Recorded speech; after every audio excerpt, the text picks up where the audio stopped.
everyone. Today we are going to study about mineralization of organic nitrogen. तो चलिए start करते हैं। सबसे पहले मिनरलाइजेशन क्या हुआ?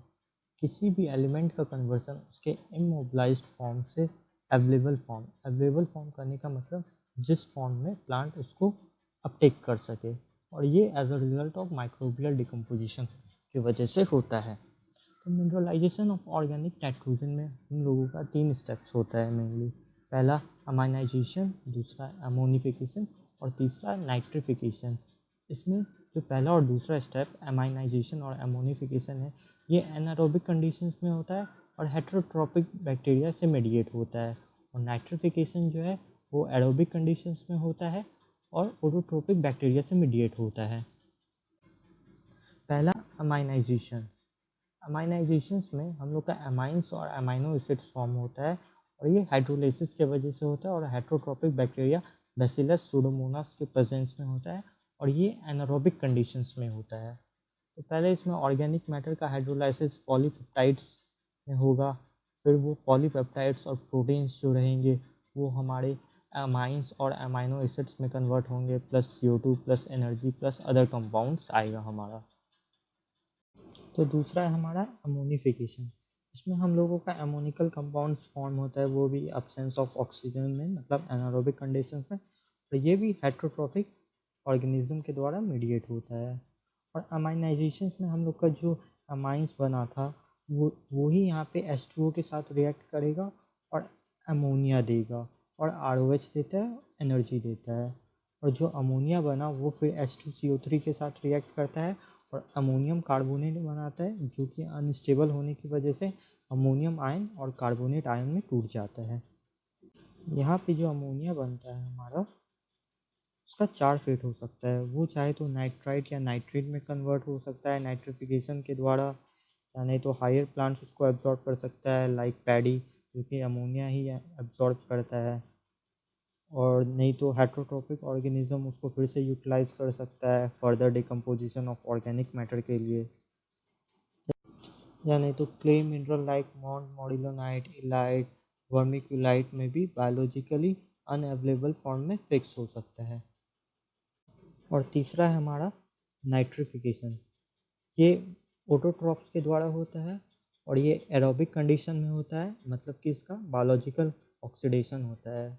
और अकॉर्डिंग टू विनोग्रेडस्की 1889 में अमोनिया या अमोनियम आयन सॉल्ट्स जो सॉइल में रहता है वो ऑक्सीडाइज होता है नाइट्रेट में 2 स्टेप्स में। तो इसमें पहला स्टेप क्या है, जो अमोनिया या अमोनियम आयन रहता है उसका बायोलॉजिकल ऑक्सीडेशन होता है नाइट्राइट में, और ये मीडिएट होता है नाइट्रोसोमोनास बैक्टीरिया के द्वारा, और ये एक टाइप का ऑब्लिगेट पैरासाइट है। और फिर जो नाइट्राइट रहता है वो हमारा कन्वर्ट होता है नाइट्रेट में, मतलब उसका बायोलॉजिकल ऑक्सीडेशन होता है नाइट्रेट में, और ये मीडिएट होता है नाइट्रोबैक्टर बैक्टीरिया के द्वारा। ऑप्टिमम टेम्परेचर इस बैक्टीरिया के लिए 30 to 35 डिग्री सेल्सियस चाहिए। ऑप्टिमम pH सॉइल का 6.5 to 7.5 चाहिए, और pH 5 के बिलो बैक्टीरिया का एक्टिविटी स्टॉप हो जाता है। ये नाइट्रोसोमोनास और नाइट्रोबैक्टर को एक साथ नाइट्रोबैक्टीरिया बोला जाता है।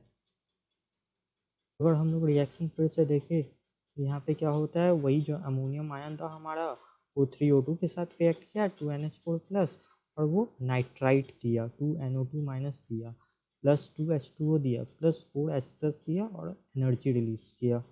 और जो नाइट्राइट था फिर 2NO2 माइनस वो ऑक्सीजन के साथ फिर से रिएक्ट किया और नाइट्रेट दिया, मतलब जिसको प्लांट अब एब्जॉर्ब कर सकता है मैक्सिमम प्लांट, और प्लस एनर्जी रिलीज किया।